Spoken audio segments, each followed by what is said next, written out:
বাজারে সব কিছুর দাম বাড়ার সাথে সাথে দইয়ের দামও কেন জানি বেড়ে গিয়েছে। অনেক দই খেতে ইচ্ছা হচ্ছিল, সাথে মেয়েটা তো রেগুলার আগে একটু দই খেতে পারতো, এখন পারে না। এত বেশি দাম হঠাৎ করে বেড়ে গিয়েছে তা বলার না। আসসালামু আলাইকুম, কেমন আছেন সবাই? আলহামদুলিল্লাহ আমি অনেক ভালো আছি। আপনারা যে যেখানে আছেন নিশ্চয়ই ভালো আছেন। গত রাতে সাহস করে 1 লিটার দুধ নিয়ে বসে পড়লাম দই বানানোর কথা। আমি কিন্তু আগে জীবনে মনে হয় একদিন দই বানাইছিলাম, তা বসেছিল না, সে বছর দুয়েক আগের কথা। তারপরে আর ট্রাই করিনি। তারপরে রাত্রে 1 লিটার দুধ নিয়ে বসে পড়লাম।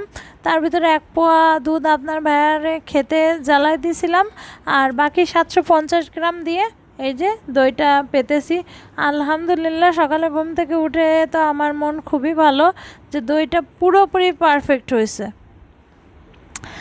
তারপরে এই যে মেয়েটার সকালের নাস্তা তৈরি করার জন্য রান্নাঘরে চলে আসলাম। মেয়েটার দেওয়ার মতো আজ তেমন কিছু ছিল না, তা গাছে থেকে কয়টা পুঁই শাকের পাতা ছিঁড়ে নিয়ে এসে আলু দিয়ে ভেবেছি রান্না করে দেবো মাছ দিয়ে।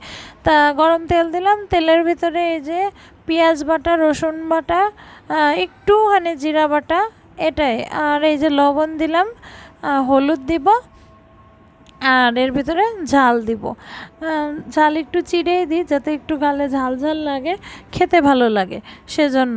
কারণ আমরা যেরকম বড়রা গালে টেস্ট না লাগলে খেতে চায় না, বাচ্চারাও কিন্তু এমন।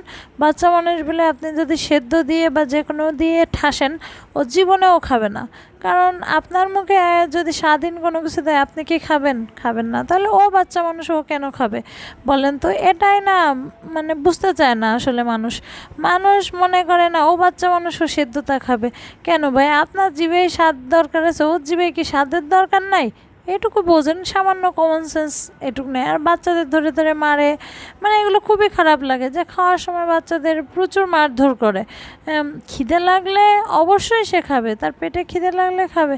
তার পেট ভরা আপনি যদি তারে ঠাসেন আর তারপরেও যদি স্বাদ না থাকে গালে, তো সে কেন খাবে? আপনি কি খাবেন? আপনিও খাবেন না, তাহলে সে কেন খাবে? মশলাটার ভিতরে আমি ইলিশ মাছটা হালকা একটু কষিয়ে নিলাম, নিয়ে এই যে ওর জন্য পুঁই শাক আর আলু দিয়ে দিচ্ছি। এতগুলো পাতা অবশ্য খেতে পারবে না, ওকে অর্ধেকের একটু বেশি দেব, আর একটু যা থাকবে আমরা দুজন ভাগ করে খেয়ে নেব, সেটাই ভেবেছি।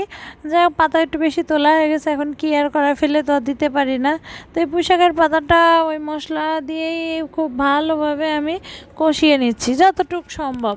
মানে পাতা যে যতক্ষণ নরম না হয় আর কি বলতে পারেন, ভালো করে কষিয়ে নিয়ে এরপরে আমি পানি দিয়ে বাকিটা রান্না করে ফেলবো।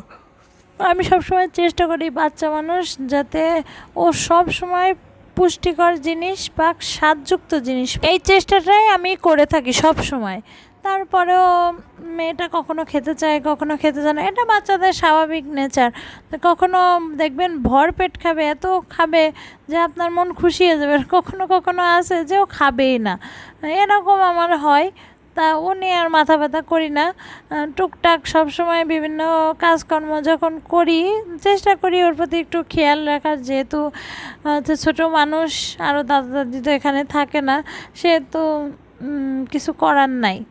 যা হোক, পুঁই শাকটা ভালো করে কষিয়ে আমি পানি দিয়ে দিলাম, আর ওই কষানো মাছটা বসিয়ে দিলাম। এবার এই পুঁই শাকটা আমি ভালোভাবে শুকিয়ে নেব। দেখলাম ঝালের পরিমাণ কম হয়ে যাবে, শাকটা একটু বেশি হয়ে গেছে, তা আর একটা ঝাল চিড়ে দিলাম।